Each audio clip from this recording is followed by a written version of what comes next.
Alright, so this video is for Chemistry 105, Lab 9, and the experiment is called combustion reactions. I'm just going to briefly go over the introduction and the safety information, and then we will get started. Calorimeters are instruments used by scientists to measure the energy released when a substance is burned. Calorimeters are used to measure the energy content of fuels, the caloric content of food, as well as other energy changes important to chemists. A schematic of a calorimeter is shown in Figure 1. So this is Figure 1, and it just briefly goes over the schematic of a basic calorimeter. So the sample to be burned is placed into a small chamber filled with oxygen. This chamber is submerged into a larger reservoir of water. Heat from burning the sample is conducted outward and warms the water in the reservoir. In a good calorimeter, the outer wall of the water reservoir is well insulated so that no heat is lost due to the surroundings. Therefore, all the heat transferred to the water goes into increasing the water's temperature. How can the increase in temperature of water in the calorimeter be used to calculate the energy liberated by the burning sample? If you know the mass of a sample of water, it is relatively easy to calculate the temperature change caused by the input of a certain amount of heat.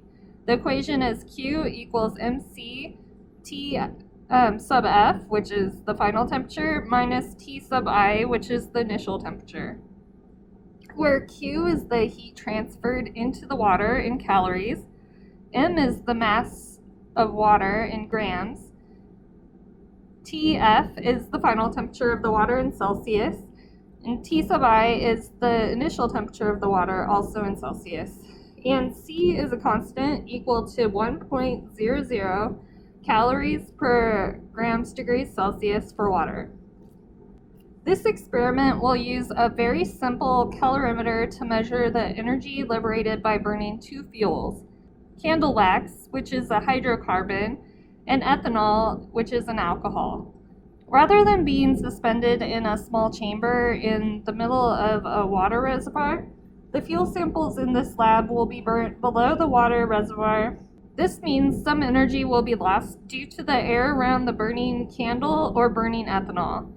This loss can be minimized by keeping the flame close to the bottom of the aluminum can.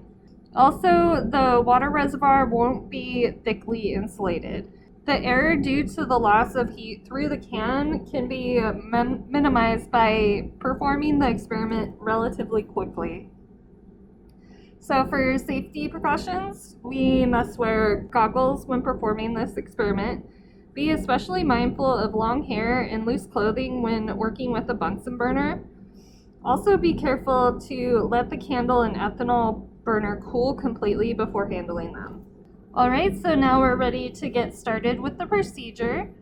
So step 1 is to weigh an empty soda can and record its mass on the data sheet, which is on line 2.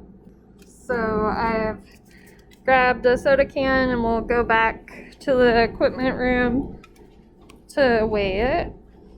Alright, our scale reads 0.00 grams, so it is tared, and we'll record the mass of our aluminum can. So when it stabilizes, record the mass in grams.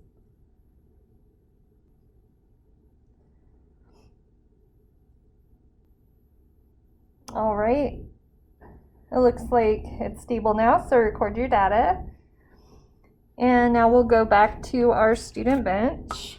So now we're at step 2. Add approximately 10 mils of water to the can and record the mass again on line 1. All right, so we'll get out our 10 mil graduated cylinder and fill it roughly to the 10 with some deionized water in the squeeze bottle.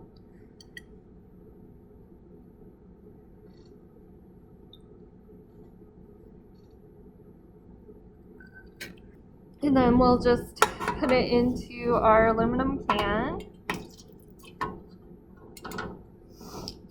And so Now we'll go back to the equipment room and weigh our aluminum can again. All right, so the scale reads 0.00, so it's already tiered. And now we'll weigh our aluminum can. So when it stabilizes, record the mass of our aluminum can with the 10 mils of water in it. So record your data. All right, so now we'll go back to our student bench.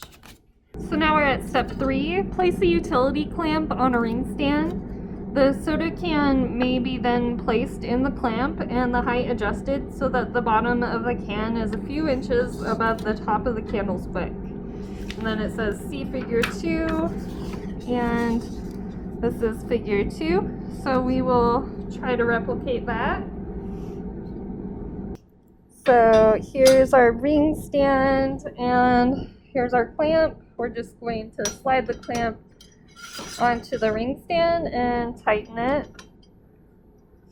And then we have like another tightener thing on the clamp, and we will put our can in there and tighten it. All right.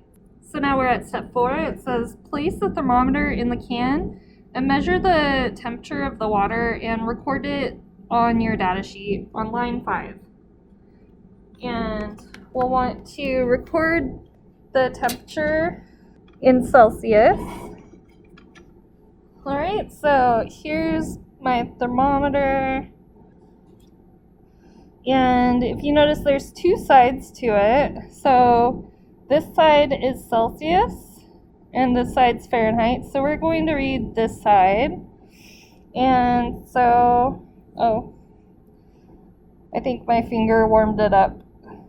But usually room temperature is roughly like 21, 22.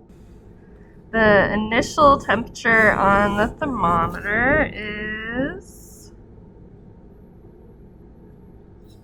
right there. So record your data.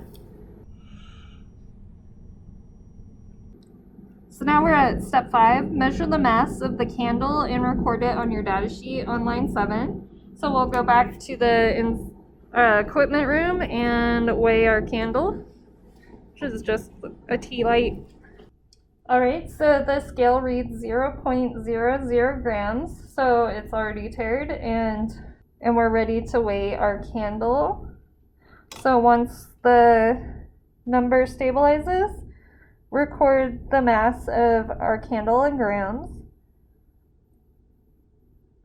Record your data. All right, now we'll go back to our student bench. All right, so now we're at step 6. It says light the candle and place it under the can. Adjust the ring so that the top of the flame is just below the bottom of the can. So we're going to want it to just be slightly hovering above the candle.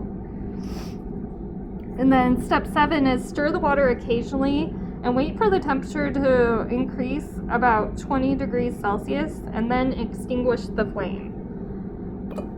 All right, so now we're going to put our light our candle, then put it underneath the can, and then we're going to watch the temperature rise.